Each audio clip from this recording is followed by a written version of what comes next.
అందరికీ నమస్కారం. Welcome to Sandhya kitchen India. ఈరోజు మనం దొండకాయ 65 తయారీ విధానాన్ని చూద్దాము. దానికంటే ముందుగా మా దొండ చెట్టు కాపు చూద్దామా అండి. నేను ఉదయమే కోసుకొని వచ్చాను. 3/4 కేజీ ఉంటాయని నేను అంటున్నాను, లేదు కేజీ ఉంటాయని మా వారు అంటున్నారు. ఎందుకు వచ్చిన గొడవ అని చెప్పి వెయిట్ చూసామండి.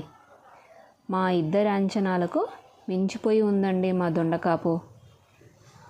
1 కేజీ 380 గ్రామ్ వచ్చింది. ఎంతైనా మనం పండించుకొని తింటే ఆ తృప్తి వేరు కదండి. ఇక వంట తయారీ విధానంలోకి వెళ్దాం రండి. 1/2 కిలో దొండకాయలని తీసుకొని కడిగి తుడిచి పొడవుగా కట్ చేసి పెట్టుకోవాలి.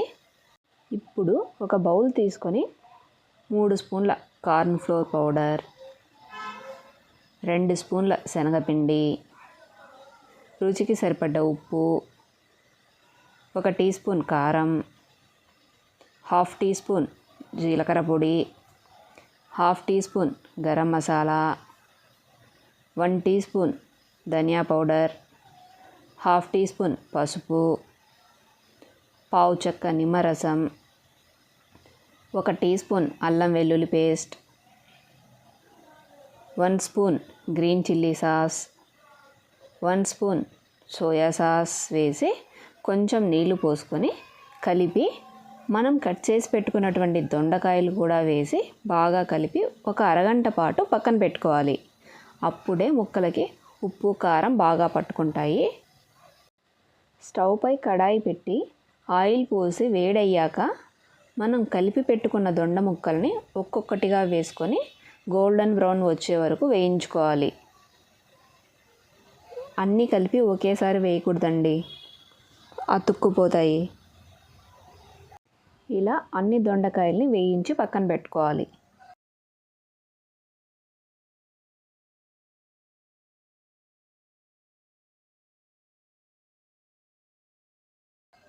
ఇప్పుడు కొన్ని పల్లీలను తీసుకొని చిల్లుల గంటెలోనే పెట్టి ఆయిల్లో పెట్టి వేయించుకోవాలి.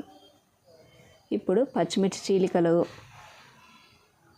2 రెమ్మల కరివేపాకు కూడా వేసి కాస్త వేగనిచ్చి మనం వేయించి పెట్టుకున్న దొండ ముక్కల్లోకి వేసుకోవాలి.